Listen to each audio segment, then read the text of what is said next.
अऊज़ु बिल्लाहि मिनश शैतानिर रजीम। बिस्मिल्लाहिर रहमानिर रहीम। अल्हम्दुलिल्लाहि रब्बिल आलमीन वस्सलातु वस्सलामु अला अशरफिल अंबिया वल मुरसलीन अबिल क़ासिमिल मुस्तफ़ा मुहम्मद व आलिहि ताहिरीन। अम्मा बाद फ़क़द क़ाला अल्लाहु तबारक व तआला फ़िल क़ुरआनिल मजीद। बिस्मिल्लाहिर रहमानिर रहीम। वमा खलक़तुल जिन्न वल इंसा इल्ला लियअबुदून। हम जो भी काम करते हैं उसका कोई न कोई हदफ और मकसद होता है। अगर पानी पिया तो अपनी प्यास बुझाने के लिए, अगर खाना खाया तो भूख मिटाने के लिए। तो गोया जो काम भी हम करते हैं वो किसी न किसी हदफ और गरज के तहत होता है।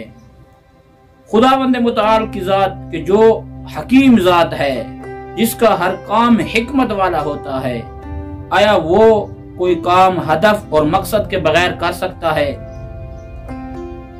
नहीं। खुदावंद मुतआल के सारे काम हिकमत वाले हैं।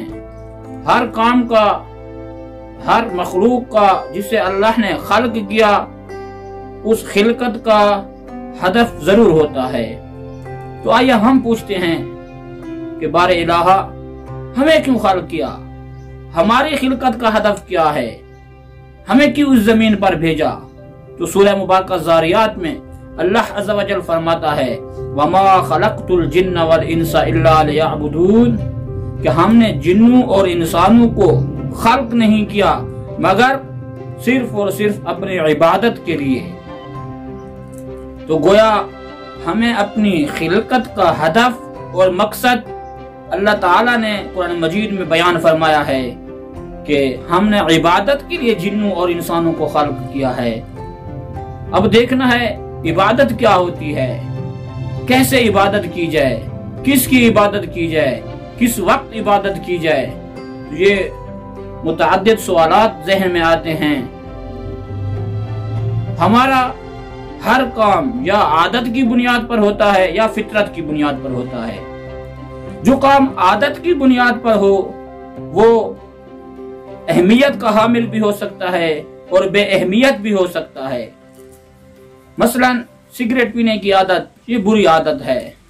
सुबह सवेरे उठने की आदत, वर्जिश करने की आदत, मुताला करने की आदत, ये अच्छी आदत हैं। लेकिन जो काम फितरत इलाही पर अंजाम पाए, जिस फितरत पर अल्लाह अज़्ज़ा वजल ने इंसानों को खल्क किया है, अगर उस फितरत पर कोई काम अंजाम पाए वो हमेशा अहमियत का हामिल होता है।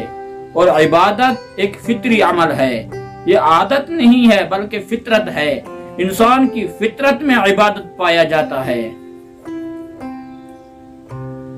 हर इंसान इबादत करता है, उसको माबूद के मिज़दाक में गलती हो जाती है।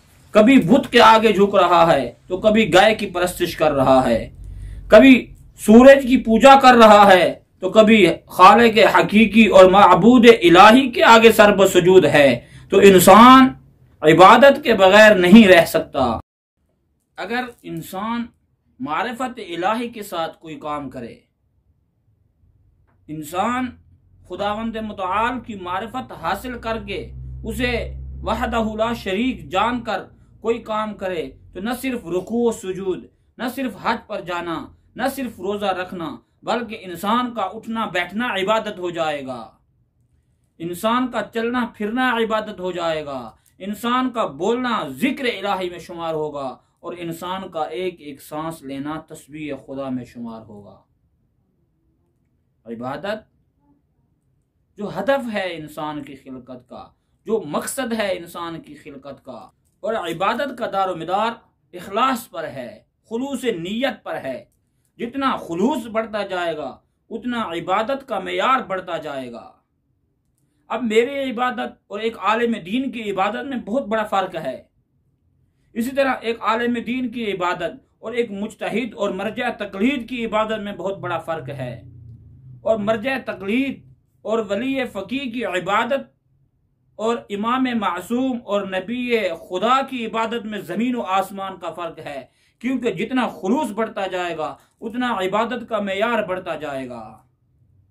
जंग खंदक का वाक़या, अमीरुल मोमिनीन शेर खुदा अली इब्न अबी तालिब जब दुश्मन खुदा के सीने पर सवार है तो उस दुश्मन खुदा ने मौला अली की शान में गुस्ताखी की, अपना लाबदैन मौला अली अलैहिस्सलाम के चेहरे पर फेंका तो इमाम अली अलैहिस्सलाम उसके सीने से उतर आए।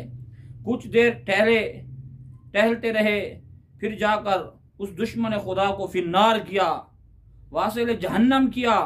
तो असहाब ने पूछा, या अमीर अल मोमिनीन, या अली इब्न अबी तालिब, हमने देखा आपने दुश्मन को जेर कर लिया था, फिर उसके सीने से उतर कर टहलने की वजह क्या है? तो अमीरुल मोमिनीन फरमाते हैं, मैं उसे अल्लाह की रजा की खातिर कत्ल कर रहा था, लेकिन उसने मेरी बेअदबी की है, मेरी शान में गुस्ताखी की है, तो मेरा जाती गुस्सा शामिल हो रहा था, तो इसलिए मैंने अपने जाती गुस्से को कंट्रोल करने के लिए उसको थोड़ी देर के लिए छोड़ दिया। जैसे ही अली ने अपने गुस्से पर कंट्रोल किया, फिर जाकर अमर इब्न अब्द वद के सीने पर सवार हुआ, अमर इब्न अब्द वद को वासिल जहन्नम किया। वमा यंतिकु अनिल हवा इन हुवा इल्ला वह्युन यूहा के मिज़दाक नबी की जबान से ये जुमला सादिर होता है कि ज़रबतु अली फी यौमिल खंदक अफदल मिन इबादति सगलैन। ये खुलूस और इखलास का इतना मर्तबा था, इतना बड़ा मर्तबा था कि रसूल खुदा की जबान से ये जुमला जारी होता है कि अली की एक ज़रब जिन्नों और इंसानों की इबादत से अफजल और बरतर है।